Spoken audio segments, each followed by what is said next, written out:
Boa noite, queridos irmãos e amigos convidados. Que a graça de Cristo esteja em nossos corações. Que nós possamos ser enriquecidos da presença do Senhor e da sabedoria que Ele coloca em nossos corações. Hoje nós ainda estamos no mês de outubro, não é? E é um mês dedicado à criança, é o mês das crianças. E sendo hoje o dia também da ceia do Senhor, nós sempre refletimos sobre o Jesus de quem nos lembramos. Obrigado, irmão. Obrigado. Porque o propósito da ceia é lembrança. Jesus quer que a gente focalize nele a nossa memória. E por isso ele instituiu a ceia do Senhor. A ceia, primeiro, não é Santa Ceia, né? Que Santa Ceia, isso é a invenção da Igreja Católica, e os evangélicos vão juntos, porque inventaram a Santa Eucaristia. Na Bíblia, os apóstolos falam ceia do Senhor. E hoje é o dia da ceia do Senhor. E a ceia do Senhor é uma refeição memorial, uma refeição simbólica. O apóstolo falou que na igreja de Corinto, as pessoas serviam grandes banquetes para celebrar a ceia do Senhor. Ele falou que estava errado, que cada um que estava com fome devia comer em casa, e lá era só para celebrar Jesus. Então a ceia, nós depois do culto, nós temos o nosso lanche, aquele é para a gente se alimentar, aqui é para lembrar de Jesus, é um memorial, é para lembrança.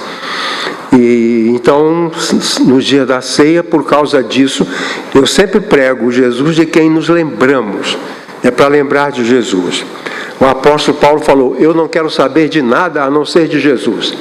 Então é dia que eu não quero lembrar de nada. Durante essa semana a minha cabeça está cheia da guerra, mas eu não quero lembrar da guerra, eu quero lembrar de Jesus, eu quero pensar nele. É por isso que nós estamos aqui.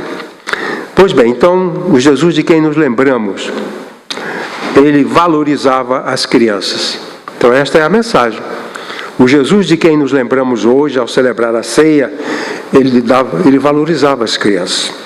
E é isso que é sobre isso que vamos conversar. Vamos ler o texto, por favor. A palavra diz, e traziam-lhe meninos para que lhes tocasse. Na minha versão, de acordo com os melhores textos, crianças.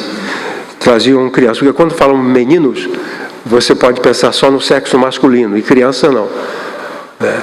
A língua, ela não existe, as palavras não existem por acaso, elas têm uma razão de ser. Criança dá uma ideia. Meninos, outra ideia. Então, essa versão Almeida fala, traziam meninos, mas outras versões diz, traziam crianças. Traziam crianças. Traziam crianças para que lhes tocasse, mas os discípulos repreendiam aos que lhes traziam. Jesus, porém, vendo isto, indignou-se.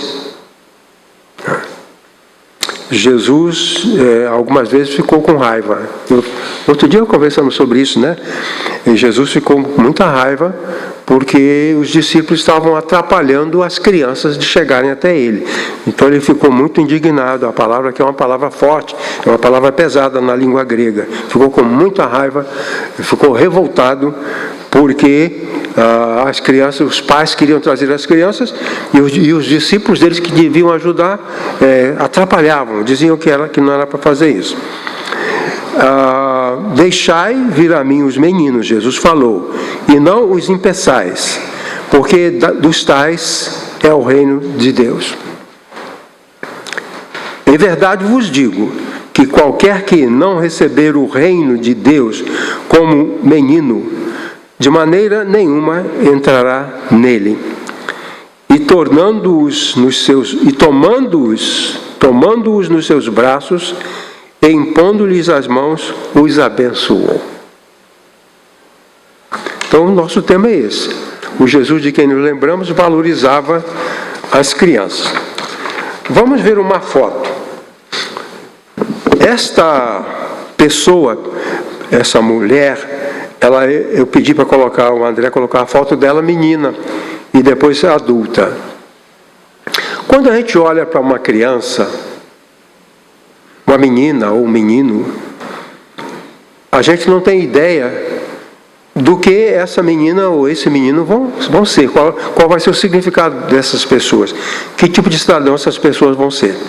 Mas essa menina era uma menina polonesa, que foi para a França, casou com um cientista, e ela também era cientista.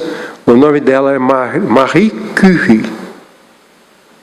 O francês faz esse biquinho. Pois bem, essa mulher descobriu a radioatividade. Essa menina se tornou uma cientista e, por causa dela, nós temos um tratamento chamado radioterapia, que salva milhares e milhares de vidas com câncer, por causa dela. Por causa dela. Ela descobriu a radioatividade, que é usada na medicina. Foi ela que descobriu. Ela trabalhou junto com o marido dela, e ela, aquela menininha tímida, cresceu e se tornou essa cientista. Então, quando você faz um exame de raio-x, a Marie Curie está lá. Quando o nosso paciente faz uma radioterapia e trata o seu câncer, Marie Curie está lá. Mas ela foi vista como menina. Certo? A nossa tendência é olhar uma criança e não avaliar o que Deus vai fazer para a humanidade por meio daquela criança no seu processo de desenvolvimento, no seu processo de crescimento. Pois bem, nessa introdução eu quero discutir rapidamente sobre a valorização e a desvalorização da criança através da história. Os irmãos já estão lembrados de que eu falei que esse sermão é sobre a valorização da criança. E vamos falar um pouco sobre isso. Em sociedades primitivas, as crianças eram propriedade dos pais, que poderiam vendê-las, matá-las e até comê-las. Segundo o livro dos Reis, capítulo 6, você pode ler lá que adultos comendo as crianças. Quando eu vivia na roça, mamãe, quando uma porca dava à luz os seus filhotes, mamãe falava, vão ficar de olho porque às vezes a mãe come os filhotes, né? Então, não somente os bichos, mas também seres humanos comem os filhotes. Nós tivemos, foi uma viagem maravilhosa na Ilha de Páscoa, e os Rapa Nui, que era a população de lá, nós tivemos contato com um rapaz descendente daquele povo, os Rapa Nui, porque aquele povo praticamente acabou e tem um restinho lá de Rapa Nui. E ele contou a história, e a gente sabia um pouco da história que a gente leu, e houve um tempo de muita fome lá na Ilha de Páscoa. E os adultos comiam as crianças. Tinham duas tribos, né? Eles não comiam da própria tribo, eles capturavam a criança da outra tribo e as famílias tinham que tomar conta, porque a pessoa da outra tribo vinha e raptava. Então, eles não comiam os filhos da própria tribo. Então, cada tribo tinha que tomar conta das suas crianças e dos seus adolescentes. Ele contou essa história do período de canibalismo lá na Ilha de Páscoa. E nós andamos por lá durante 3, 4 dias, vimos tudo esses locais onde essas coisas aconteciam. Pois bem, continuando. Na previsão do reino messiânico, o profeta Isaías previu um tempo em que haveria paz plena, leões e bois convivendo, ursos e ovelhas juntos, guiados por um menino. Desde criança, quando eu li a Bíblia para minha mãe, essa passagem me impressionava. O leão comerá palha com o boi, o urso e o cabrito dormirão juntos, e um menino pequeno os guiará.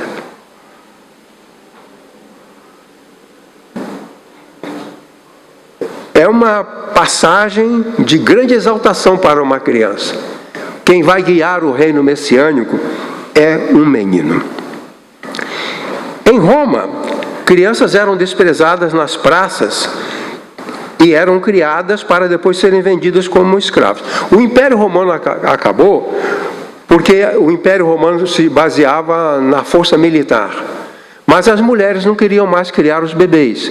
Então as mulheres ganhavam bebês, levavam para a praça e deixavam lá. Vinham os criadores de bebês, os criadores de crianças, vinham e pegavam aquelas crianças que estavam abandonadas lá e levavam para uma fazenda e criavam aquelas crianças, quando eram adolescentes, vendiam como escravos. Na época da invasão dos bárbaros, não tinha soldado. Por quê? O soldado é aquela criança que nasceu, aquele menino que nasceu e foi criado na família, foi criado com saúde, foi criado robusto, mas se as mães querem ficar só na balada e não querem se dedicar aos filhos, vão deixar na praça e esses filhos se tornaram escravos e o Império Romano não tinha mais soldado e acabou. Então nós precisamos, para termos médicos, temos que cuidar de criança. Para termos engenheiros, temos que cuidar de criança. Para termos pastores, temos que cuidar de criança.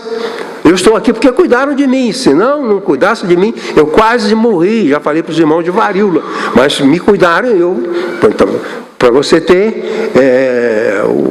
as pessoas que cuidam da sociedade, tem que cuidar das crianças. E assim o profeta fala que um menino pequeno os guiará, e o exemplo de Roma, que acabou o Império Romano porque não tinha soldado. E não tinha soldado porque as crianças eram jogadas na praça e eram criadas como para serem escravos. Bom, continuando.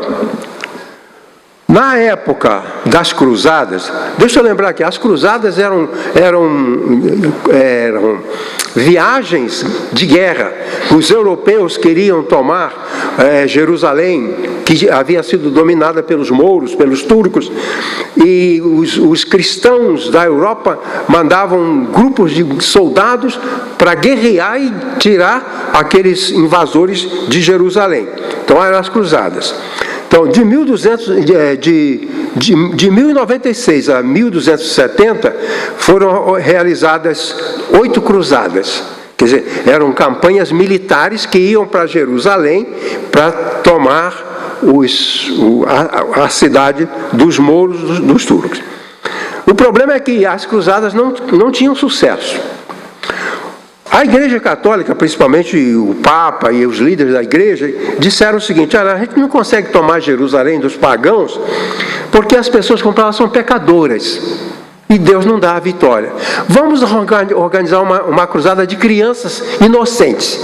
Essas crianças inocentes, sem pecado, vão conseguir tomar Jerusalém. Então, 7 navios com 30.000 crianças dirigiram-se para o Oriente a fim de tomarem Jerusalém. Essas crianças foram mortas ou vendidas como escravos. Nem chegaram lá em Jerusalém. Esse episódio da chamada Cruzada das Crianças, que aconteceu no ano de 1212, não consta na maioria dos livros. A Igreja não permitiu que essa aberração fosse relatada.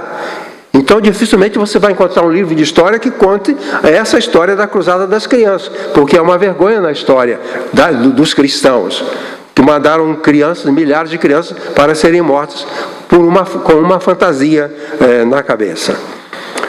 Então, os 3 maiores sábios do mundo visitaram o menino Jesus. Então, os 3 maiores sábios daquela época, do mundo naquela época, eles valorizaram um menino. Viajaram para quê? Para ver o menino. Viajaram para quê? Para honrar uma criança. Então, há na história esses momentos de desvalor e o momento de valor. Há situações em que uma criança é valorizada e outros quando a criança não é valorizada. Pois bem, então, através da história, crianças são valorizadas e crianças são desvalorizadas. Jesus valorizou as crianças.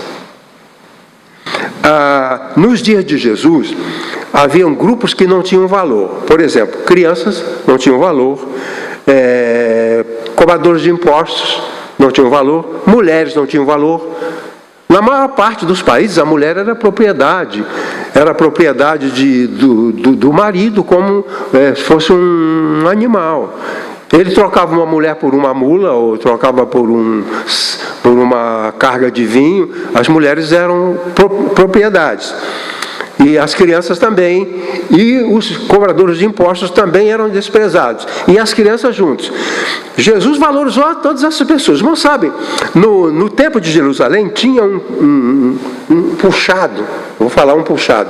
O templo era enorme, cabia milhares de pessoas, mas tinha um puxado para os aleijados. Eles não podiam subir a escada do templo para chegar no lugar de adoração.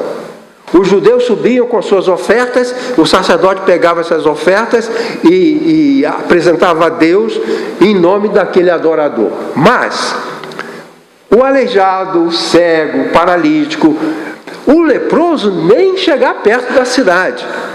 E as crianças também.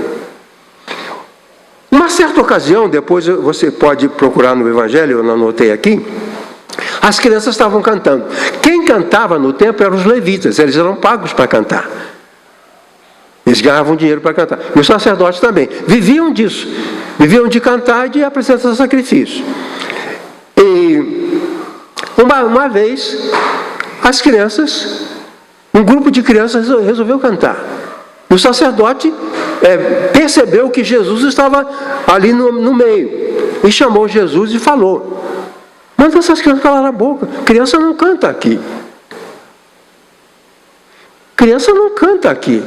Nós, os levitas, é que cantamos. O coro é nosso. Manda essas crianças calarem a boca. E Jesus falou: vocês nunca leram que é da boca das crianças e dos que mamam que vem o perfeito louvor? Salmo capítulo 8, verso 2.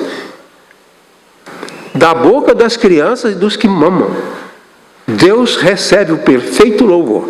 Então Jesus estava do lado das crianças, do lado dos paralíticos, do lado dos cegos, do lado das mulheres. Ele estava do lado dos desprezados. E as crianças com especialidade. Bom, 3 argumentos para a gente guardar na mente. Primeiro, o Jesus de quem nos lembramos valorizava as crianças, acolhendo-as. Deixai vir a mim as crianças e não as impeçais. Deixai vir a mim as crianças e não as impeçais. Uma lembrança minha muito, muito grata, quando meus filhos eram pequenos, nossos filhos, né, eram pequenos, e lá na igreja da Chatuba, onde eu era pastor, vinham muitas crianças. A igreja atraía muita gente, era o único prédio que tinha luz elétrica. E então, aquilo era uma novidade, uma atração, e as pessoas vinham.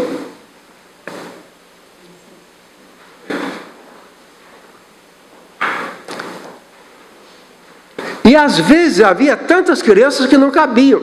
As crianças vinham para o púlpito e eu pregava com um monte de crianças sentadas aqui, sentadas ao lado, crianças aqui. Quando era festa, então, era cheio de crianças. E eu pregava aqui rodeado de crianças. Ninguém dizia: vocês não podem entrar porque não tem mais lugar. Não, tem lugar. Lá do pastor, lá no púlpito, tem lugar para essa criançada toda. Então, Jesus falou: deixem as crianças virem à casa de Deus. Deixem que elas venham. Os discípulos queriam proteger Jesus, que estava próximo de ser preso, martirizado e morto. E Jesus ficou indignado com esse comportamento dos discípulos. Quer dizer, eles acharam que estavam protegendo Jesus. Jesus estava para ser preso, estava para ser martirizado, estava para ser morto, estava cansado. Vamos deixar todo mundo lá fora. Eles queriam, na cabeça deles, Jesus não estava em condições de se dedicar às crianças.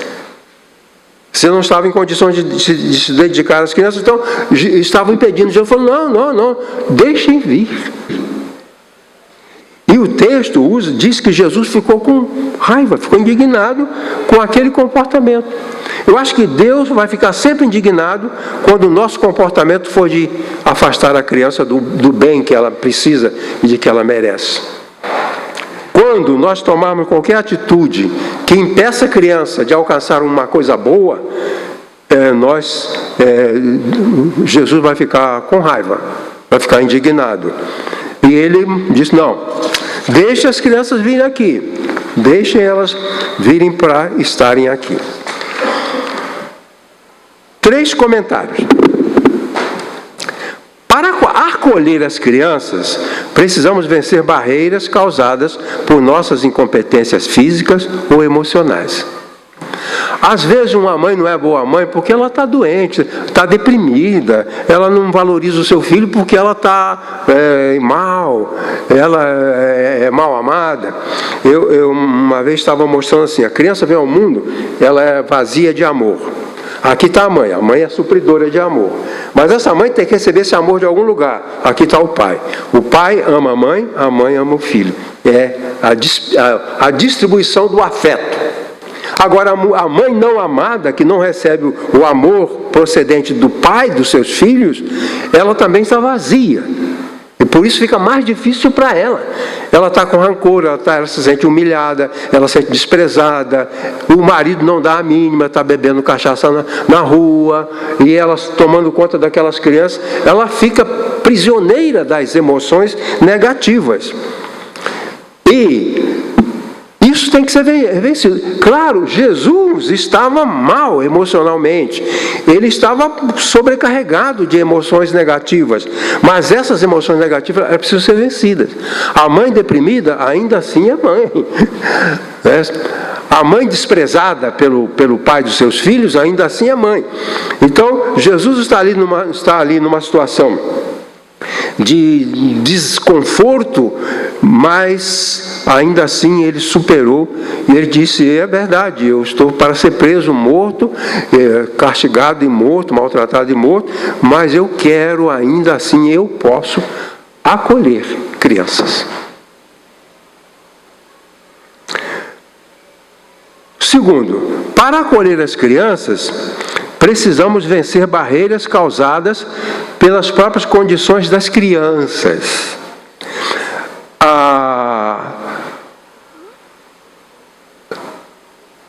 É difícil, muitas vezes, a gente acolher crianças. Meu pai, antes de ser batista, ele era católico. Quando ele se casou, ele era católico. Ele e a minha mãe, eles frequentavam a igreja católica. Ele conta uma história que eles estavam na missa e uma criança chorava muito. E o padre começou a ficar com raiva. O padre estava lá na frente falando, fazendo o seu sermão, e uma criança chorava. Aí ele, coloca a teta na boca desse bezerro. Revoltado. A mãe da criança e as outras mulheres foram lá para cima do padre. Por quê? O filho dela não é um bezerro e ela não é vaca, que vaca que tem teta, né? Mulher tem mamilo. E ele chamou aquela mãe de vaca e chamou o menino de bezerro. A missa acabou, porque houve um bafafá tão grande, né? Os homens entraram no meio, o padre acabou saindo pelos fundos, foi embora e a missa acabou. Quer dizer, ele não suportou uma irritabilidade. Crianças muitas vezes nos irritam. Mas é tarefa nossa acolher, mesmo que as condições não sejam favoráveis. Aqui onde está sentado o irmão Danilo, sentava um irmão, no passado, com o seu filho, menino assim. E outras crianças também se sentavam perto. Então aqui nesses 2 bancos, sentavam várias crianças, e esse irmão sentava com o filho ali para sentar mais na frente. Mas houve uma situação. Houve aqui no bairro uma praga de piolhos. Tinha piolhos nas escolas. Não sei se alguém aqui se lembra disso. Então, tinha piolhos nas escolas e as crianças pegavam umas das outras. Quando ele soube que as crianças com piolhos estavam vindo, ele foi sentar lá na galeria com o filho dele.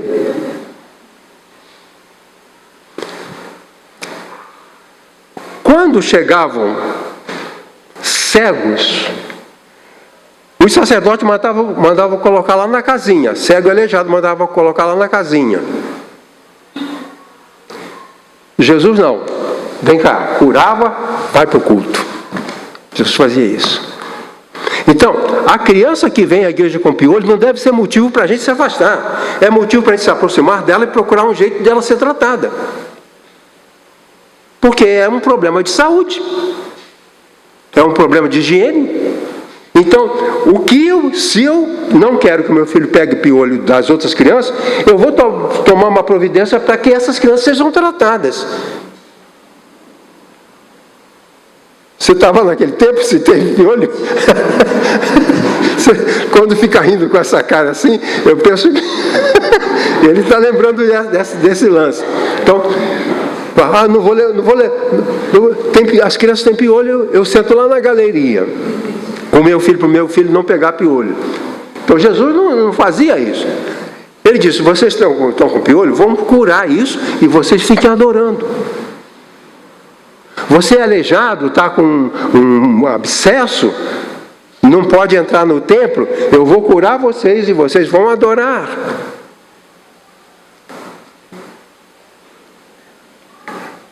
É por isso que nós temos de lembrar de Jesus, para saber como é que ele fazia, como é que ele agia, né? É preciso isso. Mas, para acolher as crianças, precisamos vencer pressões externas. Há pressões. Os discípulos faziam pressões, a sociedade fazia pressão, né? O padre tinha problema, não queria. Então a gente tem que superar as dificuldades para acolher. Então Jesus acolheu essas crianças, aquelas crianças, mas ele acolheu porque ele superou as dificuldades. Por isso ele podia acolher criança. Se Jesus tivesse medo de ficar com lepra, ele não ia curar os leprosos, né? A criança pode estar com o nariz escorrendo, aí a gente fica longe, não é isso? Cheiro de xixi, o que você faz? Uma criança se aproxima de você com cheiro de xixi, porque a família, a mãe não cuida e tal, a criança está urinando na roupa. Aí o que você faz? Né? A gente se afasta. Então, existem barreiras para a gente acolher a criança. E a gente só consegue acolher se a gente supera essas barreiras. Então, tudo bem, você está com o narizinho escorrendo, eu vou lá embaixo, pego o papel no banheiro, venho ali para o narizinho dela e pego ela no colo. Tudo bem. Certo? É desagradável pegar uma criança com o nariz escorrendo? Então eu vou cuidar da coriza da criança e eu a abraço. No caso, Jesus não precisou fazer nada disso. Ele simplesmente acolheu. Essa é a maneira de melhorar o mundo, acolhendo aqueles que um dia vão crescer e serão cidadãos. Os maus cidadãos, possivelmente, foram crianças não acolhidas. Com certeza. Segundo argumento. O Jesus de quem nos lembramos valorizava as crianças, referindo-se a elas com palavras do bem. Aqui diz assim: e tomando-as nos braços, as abençoou. Os pais, as mães, entendiam que os mestres, os rabis, mestres, tinham uma unção para abençoar. E traziam essas crianças. Jesus era um mestre que causava impacto. Então, há um mestre aqui na cidade que encanta todo mundo. Vamos levar nossas crianças para ele abençoar. E levavam as crianças para abençoar. A finalidade era abençoar. Tomando-as nos braços, as abençoou. As crianças foram levadas a Jesus para serem abençoadas. O nosso acolhimento deve ser para isso. Vamos prosseguir e entender um pouco melhor. Abençoar é eulogel. Eu é bom, logel é falo. Eu falo o bom. Bom, se eu digo uma palavra boa à irmã Rose, isso é bênção. É a boa palavra. O apóstolo chama Deus do Deus bendito, o Deus eulogeitos, o Deus de quem não se pode falar mal. Então, o meu dever é considerar o meu irmão como alguém de quem não se pode falar mal, ou a criança. Eu preciso considerar a criança como um ser a quem não se deve fazer mal. A ideia de abençoar é essa ideia. Então, abençoar, eulogel, que é proferir uma palavra do bem. Eu é o prefixo grego para bem. É elogiar, bendizer, louvar. Essa palavra se usa em relação a Deus ou aos homens. Uma vez um americano estava orando no seminário e falou: Senhor, eu te abençoo por isso, por isso, por isso. E alguém ficou escandalizado. Como você abençoar Deus? Você quer abençoar? É louvar, é elogiar, é exaltar, é a mesma coisa. Certo? Então, uma vez na igreja, um irmão falou: pastor, vamos propor um voto de louvor para o nosso zelador. E o irmão: errado, contra, louvor só a Deus. Não é verdade. O louvor é uma palavra boa para quem quer que seja, muito especialmente para o sofredor, o doente na cama, a criança faminta, o irmão rejeitado. Então, as crianças vieram para que Jesus as abençoasse, e Jesus as abençoou. Pois bem, após terminar de apresentar o sacrifício pelos pecados do povo, o sacerdote deveria pronunciar as palavras do bem. No capítulo de... está aqui no texto, né? Números capítulo 6. O sacerdote, no dia da expiação, ele levava as ofertas, o cordeiro expiatório, o bode expiatório, o cordeiro da expiação, ele impunha sobre a cabeça do animal os pecados do povo. E depois dessa oração, ele levava o animal, e o animal era morto, como que se o povo pecador fosse morto. Então o povo era poupado, porque um substituto, como falamos hoje de manhã, né? O vicário, o sacrifício vicário. O cordeiro sofre por causa do povo, mas não estava completo. Ninguém ia embora. O sacerdote entrou, ficou lá no Santo dos Santos, num lugar secreto. Ninguém ia embora. Quando o sacerdote saía, ele tinha que abençoar. Ele tinha que impetrar a bênção. As pessoas ficavam lá, a multidão ficava lá, esperando o sacerdote abençoar. Sabe, você lembra de Jacó? Falou: eu não vou, se você não me abençoar, eu não vou, se você não me abençoar. Não foi o que Jacó falou para o anjo? Se você não me abençoar, eu não vou. E houve briga, houve luta. Jacó ficou com uma luxação na coxa. Não, sem ser abençoado, eu não vou. O povo ficava lá. Aí o sacerdote saía. A multidão está lá. Era proibido olhar para as mãos do sacerdote. Por quê?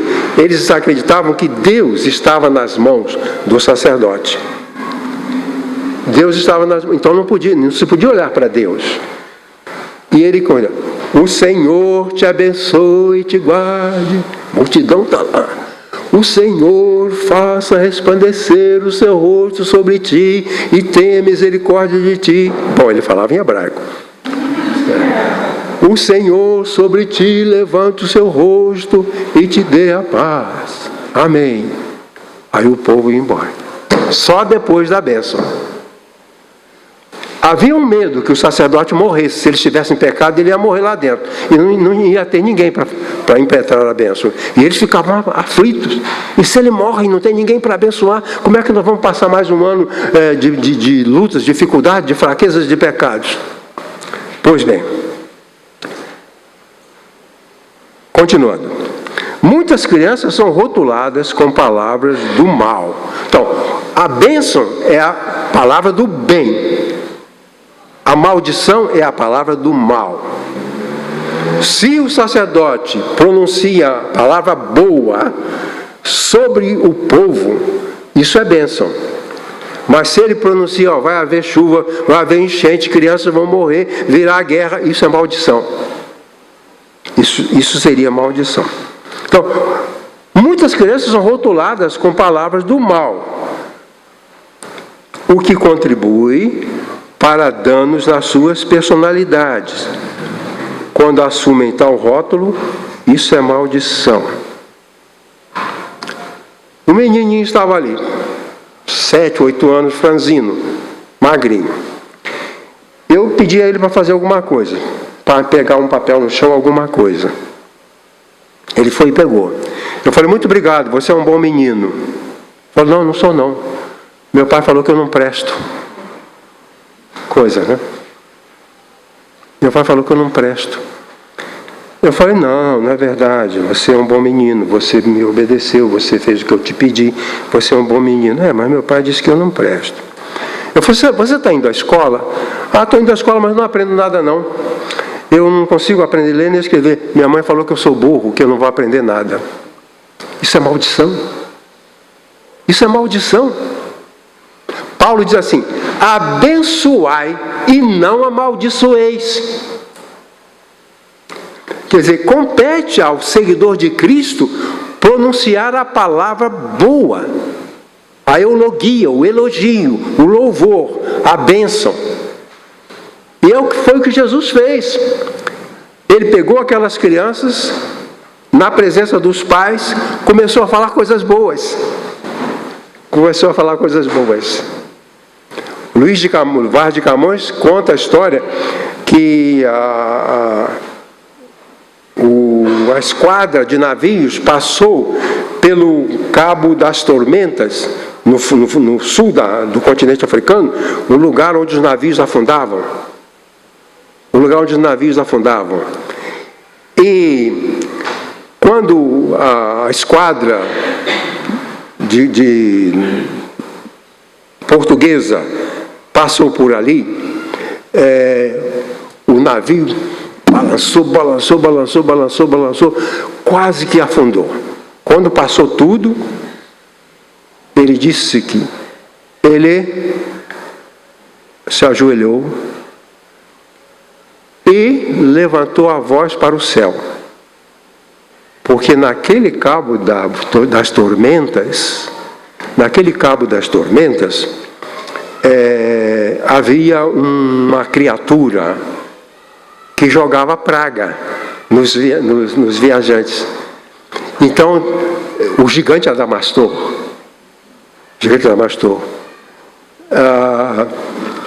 e esse gigante então pronunciava palavras de destruição para aquela. Por isso que os navios afundavam ali. Mas ele fez a oração. A Deus pedi que removesse os duros casos que Adamastor contou futuros. Está na poesia de Camões. A Deus pedi que removesse os duros casos que Adamastor contou futuros. Quando vem a próxima esquadra, não teve tempestade, não teve tormenta. Cabo da boa esperança. Se há maldição, é tormenta. Se há bênção, boa esperança. A nossa palavra tem que dar isso para o outro.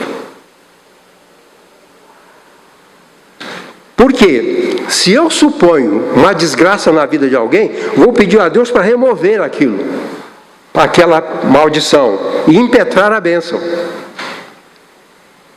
É o que Jesus fez. Os sacerdotes falavam mal das crianças, desprezavam as crianças. Havia pais que vendiam as crianças como escravos, mães que vendiam os filhos, e Jesus abençoou essas crianças, dizendo que o futuro seria de proteção divina. Que coisa! Que coisa! Então, essas crianças que são rotuladas, são maldição. Maldição é isso. É uma palavra ruim sobre alguém. E quando a pessoa assume aquilo que ouviu, ela está sujeita a enfrentar aquilo que a palavra diz. Se eu digo o que as crianças acreditam no pai, se o pai diz você não presta, a criança acredita e vai se comportar como se não prestasse. O rótulo, assume o rótulo. Você é burro. Eu me lembro quando eu era adolescente, morava no Rio de Janeiro, tinha um menino que não aprendia tabuada. Não aprendia tabuada. E a mãe dele falou, esse menino não aprende. Eu falei, tá bom, vou ensinar ele. Ensinei tabuada para ele, com caroços de feijão. Porque ele não tinha noção do que é 1, do que é 2, do que é 3.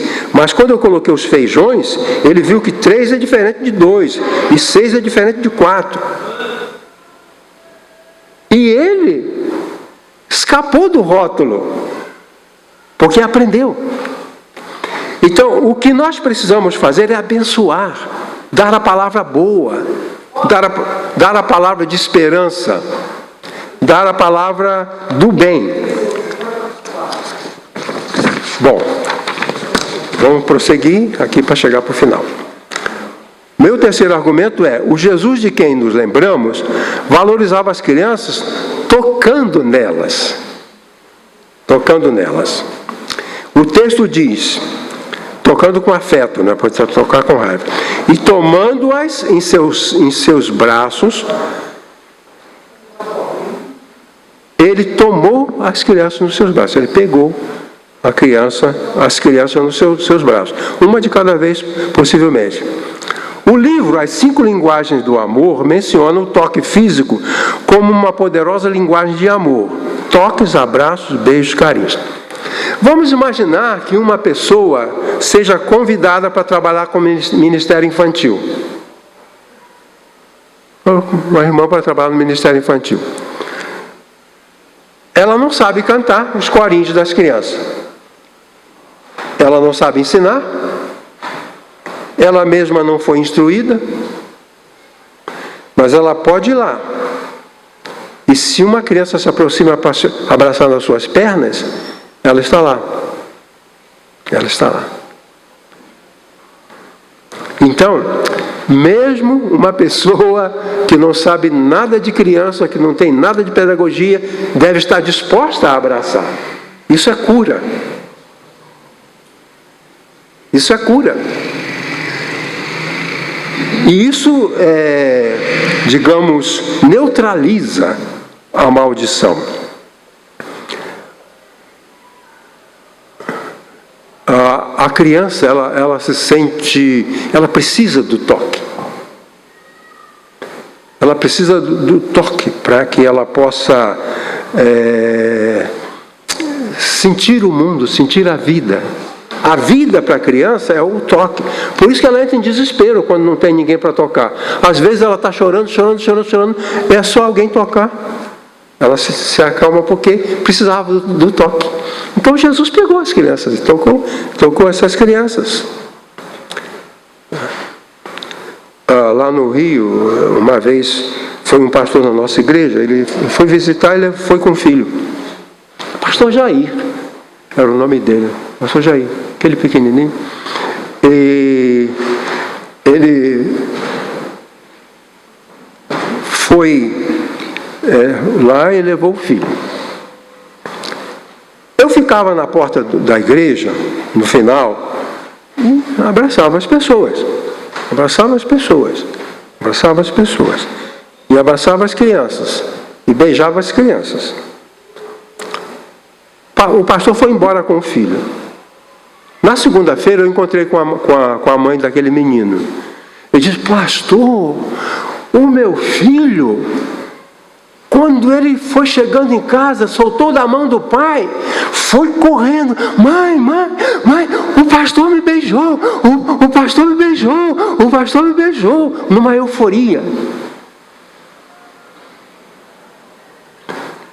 Ele sentiu um impacto, ele ficou extasiado, porque o pastor valorizou, tocou, beijou.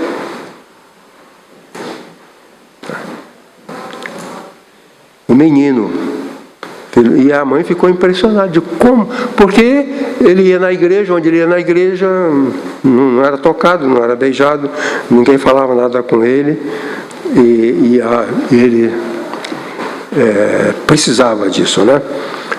O item 2 diz que a criança se sente inserida na vida, como resultado do toque físico. Havia na Europa, houve na Europa lá para o século XVI, século XVII ou XVIII, eu não me lembro do detalhe, um rei da Europa, acho que era na Alemanha, que era um estudioso. Ele estudava o ser humano e tal. E ele colocou na cabeça dele que as pessoas falavam alemão, porque quando elas eram pequenas, elas eram ensinadas a falar alemão. Se ninguém ensinasse nada, se elas não aprendessem a falar alemão, elas deveriam falar uma língua original, talvez o sânscrito, ou uma língua arcaica. E ele então ordenou que fossem separados os bebês para serem criados sem contato com adultos. Então selecionaram pessoas experientes, enfermeiros e médicos para cuidar daquelas crianças. Só que eles não poderiam falar às crianças e nem toque físico. Era só alimento, banho, higiene e tal. E as crianças morreram. Foram morrendo, morreram todas. E o rei chamou os médicos. E disse: o que aconteceu? Eu esperava uma coisa, veio outra coisa. De que elas morreram? E os médicos disseram: majestade, elas morreram desnutridas de amor. A nutrição do afeto. Faltou, elas morreram. Elas morreram. René Spitz falou sobre o hospitalismo, que é muitas crianças que vão interno com uma pneumonia, elas saram da pneumonia e elas morrem por hospitalismo. A ausência do toque. A ausência do afeto. Por isso é que depois, nos tempos modernos, toda criança internada fica com a mãe. E se não fica, está errado. Porque senão o médico trata a sua pneumonia, mas não trata a carência de afeto. Então a mãe tem que estar lá, antibiótico e mãe, antibiótico e tia, antibiótico e vovó. Senão ela morre desnutrida de afeto, desnutrida de amor. Porque ela está acostumada com o toque da vovó, o toque da mamãe. Ela está acostumada, ela vive por isso. Ela aprendeu a vida sendo tocada. Por isso ela vive. Então Jesus, ele toca nessas crianças, dando vida. É por isso que Jesus sempre tocava nos doentes. É um toque de afeto. Talvez aquele um ou outro doente precise de um acréscimo terapêutico, que é o abraço, que é o amor, que é o carinho. Então ele precisa disso. Pois bem, então a criança se sente inserida na vida, porque a criança, quando vem ao mundo, ela não tem a sensação do viver. O adulto, aquele que cuida, ao cuidar, dá à criança a sensação da vida e da existência. Quando ela nasce, ela não sabe: eu existo. Você, amando o seu filho, vai dizer para ele vai entender: eu existo. Existo porque sou amado. A criança que se sente amada, ela descobre isso: eu estou na vida. E sem esse afeto, ela está perdida. E o terceiro argumento é que a criança deve ser poupada de toques físicos que produzem sofrimento. Um psicólogo que não é muito famoso disse o seguinte: quando uma criança vem ao mundo e a gente toca nessa criança, ela vai descobrir como ser amada. As mãos são instrumentos de amor. As mãos são instrumentos de amor. Quer dizer, a criança não concebe o sentido das mãos a não ser como me proteger e me cuidar. Então, quando a criança, o bebê, começa a ser tocada, limpeza, ela vai despertando nesse toque, digamos assim, o sentido do bom, do bem. E isso permite a ela desenvolver essa capacidade. Ela vai saber assim, existe amor porque alguém toca em mim. Existe amor porque alguém toca em mim. Se depois essas mãos que ensinaram a criança a existência do amor começam a produzir dor, acontece o que se chama de linguagem paradoxal. Ou seja, o instrumento de amor produzindo dor. Os especialistas dizem que esse é o padrão da linguagem do esquizofrênico, porque o esquizofrênico é um ser dividido. Um que ama, e esse mesmo ser tem uma parte que ama e uma parte que odeia. Como aquele esquizofrênico que falou para mim. Eu falei, por que você bate na sua mãe? Porque eu amo a minha mãe. Então ele está dividido. Quer dizer, o lado do amor e o lado do sofrer estão embaralhados. Dessa forma, então, o corpo humano não pode ser instrumento de sofrimento para a criança. Se eu uso soco, se eu uso beliscão, a minha irmã, eu tinha uma irmã, ela às vezes estava fritando uns torresmos, e eu chegava para olhar, tá? A tigela de torresmo, e eu fazia assim. Ela me dava cascudo. Mas ela, depois que eu fui descobrir, ela tinha um jeito. Ela, tá vendo aqui? Eu vou te ensinar, mas não vai fazer não, tá? Ela colocava o dedo aqui, ó. Dá para ver? E aqui. Pum. Parecia um soco inglês. Parecia um soco inglês. Quer dizer, a mão não é para isso. A mão não foi feita para isso. A mão, quando a criança vem ao mundo, ela vai descobrir o bom no mundo nas mãos. As mãos que dizem para ela que há coisas boas no mundo. Não vem nada de bom a não ser pelas mãos. Então as mãos não podem ser instrumento de sofrimento. A pessoa diz que na Bíblia que Deus mandou castigar as crianças, isso é totalmente mal interpretado. Primeiro que Deus mandou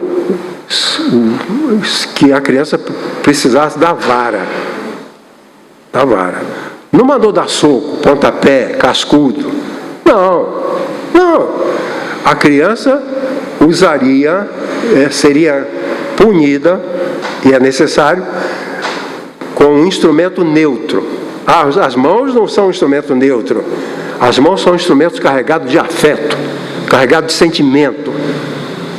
Então, se for o caso de dar umas varadas, bom, as mãos nunca. As mãos nunca. Porque esse toque físico é transmissão de amor.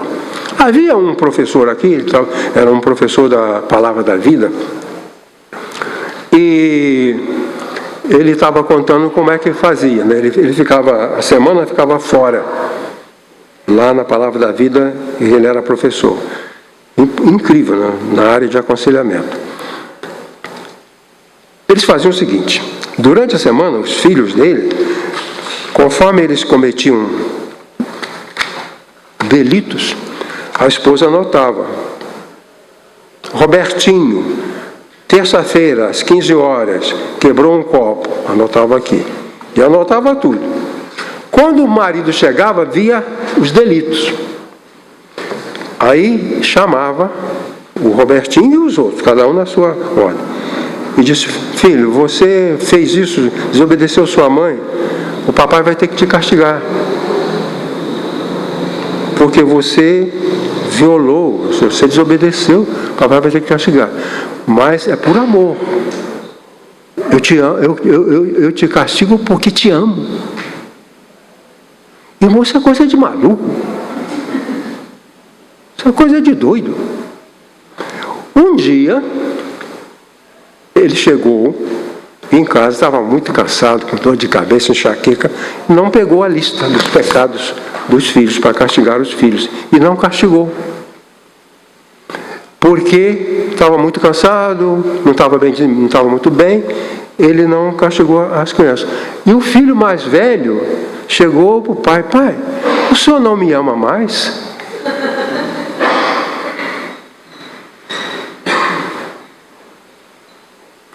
Os especialistas dizem que esse tipo de linguagem é a linguagem que faz a doença mental. Em alguns casos, a doença mental é produzida por essas interações. Quer dizer, eu preciso sofrer para saber que meu pai me ama. E eu quero apanhar, eu quero sofrer, eu quero sentir dor, porque eu quero saber que meu pai me ama. Se ele não me deu uma surra, então ele não me ama mais. Aí a criança entra em sofrimento. Eu estava lá em Goiânia, e era um encontro de famílias grande, e um senhor contou a mesma coisa, que os filhos, eles ficavam fora de casa, e a esposa anotava os pecados dos filhos, os danos, e que ele chamava um por um, lia o pecado, dava uma surra, dava umas varadas, e dizia: papai faz isso porque o papai ama, papai quer o seu bem. E eu disse para ele: se eu fizesse isso, eu ia me sentir um sádico. Isso é sadismo. Cadê o Marquês de Sade? Já morreu. Aí ele ficou furioso comigo. O senhor está me dizendo que eu sou sádico? Eu falei: não. Eu estou dizendo que se eu fizesse isso, eu ia me achar um sádico. Não estou dizendo que você é um sádico. Estou dizendo que se eu agisse assim, batesse na criança para dizer que amo, porque o sofrimento, a dor não é instrumento de amor. De modo nenhum. Então, dessa forma, aqui, tá.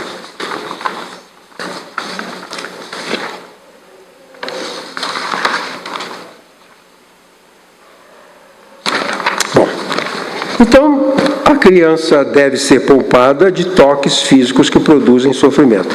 A vara que está para vocês aqui que querem compreender isso, a vara que fala na Bíblia é um instrumento frágil. Se você pegar uma folha de samambaia e dar uma folha, na segunda já quebrou, a vara já quebrou, não é um porrete.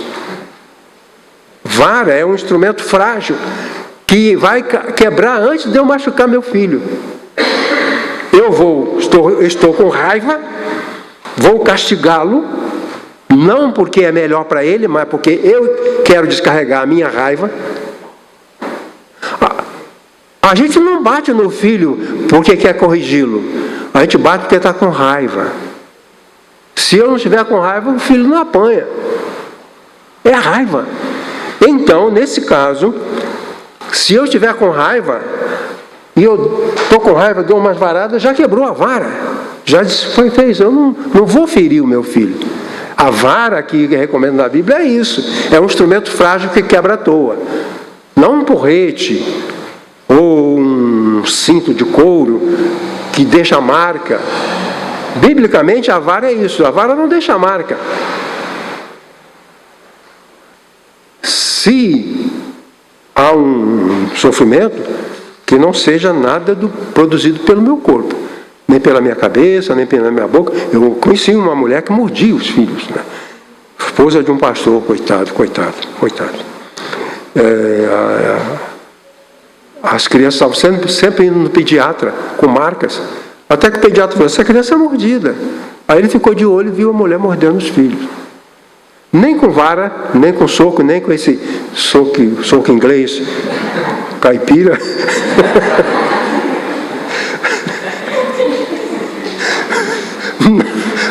Nada disso. Nada disso. O amor não faz mal ao próximo, né? Então é isso, irmãos. Jesus nos ensina, o Jesus de quem nos lembramos. Vamos nos lembrar de Jesus do fundo do nosso coração. Aquele que valorizou a criança e melhorou o mundo. O mundo hoje é muito melhor. Por causa do que Jesus ensinou. Ok? Que Deus, nosso Pai, nos abençoe. E quero ler só uma palavra final. bom? Olha aqui.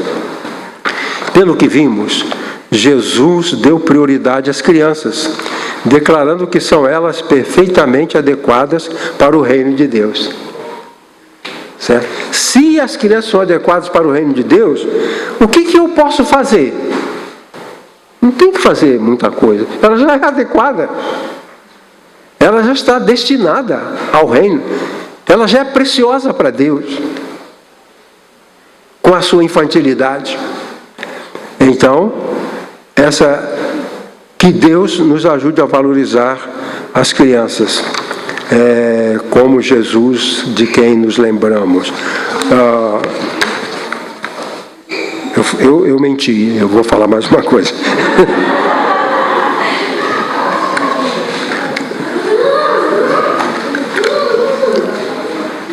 Recebemos um casal com um menino grandinho e um bebê.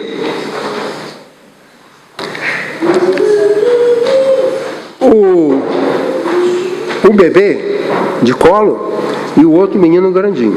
Eles foram na nossa casa, passaram um tempo lá. E eu conversei com aquele menino, mostrei livros para ele, mostrei revista, contei historinha para ele. Depois, aquele irmão reclamou que eu não dei atenção a ele, que eu passei o tempo todo com o menino. Reclamou. Aquele menino tem um irmãozinho que está pegando toda a atenção e todo o afeto. Ele está carente. Quando nasce um bebê, o irmãozinho mais velho é esvaziado de afeto, porque tudo é para o bebê. É o bebê que ganha presente, é o bebê que recebe visitas, e ele fica no cantinho. Então eu olhei para aquele menino e falei, vou dedicar o tempo todo da visita a ele. Conversei com ele, levei para ver livro, passei ele, dei sorvete, sei lá, alguma coisa para ele. E eu estava certo, porque ele é o carente, não é o pai. Agora o pastor não me deu atenção. Gastou o tempo com o menino. Pois bem, Jesus dava prioridade aos meninos. Mandou os discípulos calarem a boca. Calem a boca e tragam as crianças. Que o Senhor nos ajude, nos abençoe. Ele...